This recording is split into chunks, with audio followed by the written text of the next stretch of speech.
دا ویډیو صرف هغه کسان تر اخره پورې وګورئ چې په رښتیا ژوند کې پیسې ګټل غواړي، مالدار کېدل غواړي او د ټولنې جوړ اصول ماتول غواړي، ترڅو خپل جاله پیژندنه جوړه کړي.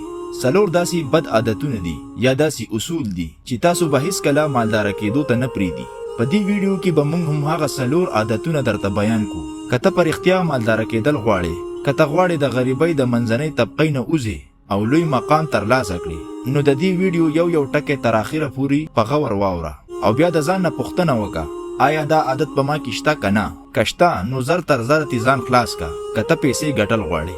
اولی عادت، د ټولو نه لومړی او د ټولو نه خطرناک عادت چې ته به هیڅکله مالدار نشي، هغه ستا د غریبۍ سوچ دی، یعنی پور منټالیټي. که ته دا سوچ کوې چې سیستم ما مالدار کېدو ته نه پرېږدي، حکومت سیستم، ټیکس سیستم، دا ټول زما د غریبۍ وجه ده، نو دا ستا غټه غلطي ده.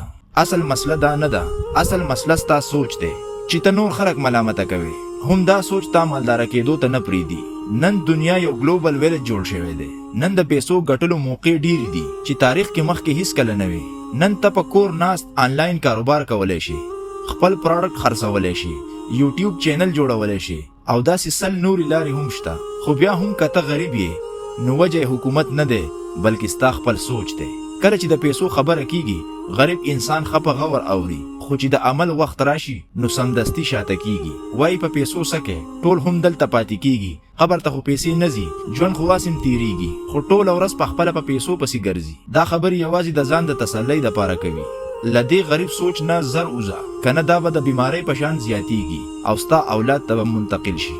مثال، یو کاروباري سړی دی چې ټول کاروبار یې ختم شي، نه کور پاتې، نه پیسې، نه گاډی. هغه ناست دی او وایي دیاړي مزدوري خو کولی شم، که مزدور ژوند کولی شي نو زه ولې نه؟ کله چې ته دا خبره خپل دماغ ته ورسوي، نو دماغ یې د نورو لارو سوچ بند کی. بل انسان دی چې کاروبار یې هم خراب شوی، خو وایي ژوند کې پورته ښکته راځي، که مخکې کامیاب شوی وم نو بیا به هم کامیاب شم، تر هغه وخته پورې به کار کوم چې د سو پورې واپس کامیاب شوی نه یم. هم دا فرق دی د غریب سوچ او د مالدار سوچ په منځ کې. دویم عادت، ریټ ریس. یو سړی د بل پسې روان دی، دله پکار ده چې خپله لاره وګوري. ماشوم چې میټرک ته ورسیږي نو پریشر کې وي، که نمبر یې ښې نه وي کالج نشي موندلی، بیا یونیورسټي، بیا نوکري، بیا هم هغه ژوند، او وروسته خپل اولاد ته هم دا وایي نوکري ریټ ریس دی، دا نه تا مالداره کوي او نه دی غریب کوي، بس منځ کې دي ساتي. مالداره خلک نوکري نه کوي، مالداره خلک نوکري ورکوي. دریم عادت، د پیسو په اړه غلط سوچ.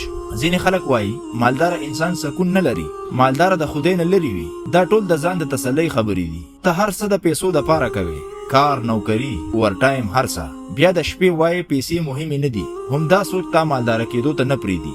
پیسې بد شی نه دی، د ژوند زیاتر مسلې هم دا پیسې حل کوي. څلورم عادت، غریب خلک پیسې بچت کوي، مالدار خلک پیسې انویسټ کوي. غریب ریسک نه اخلي او یریږي چې چېرته دا پیسې به مې ډوبې شي.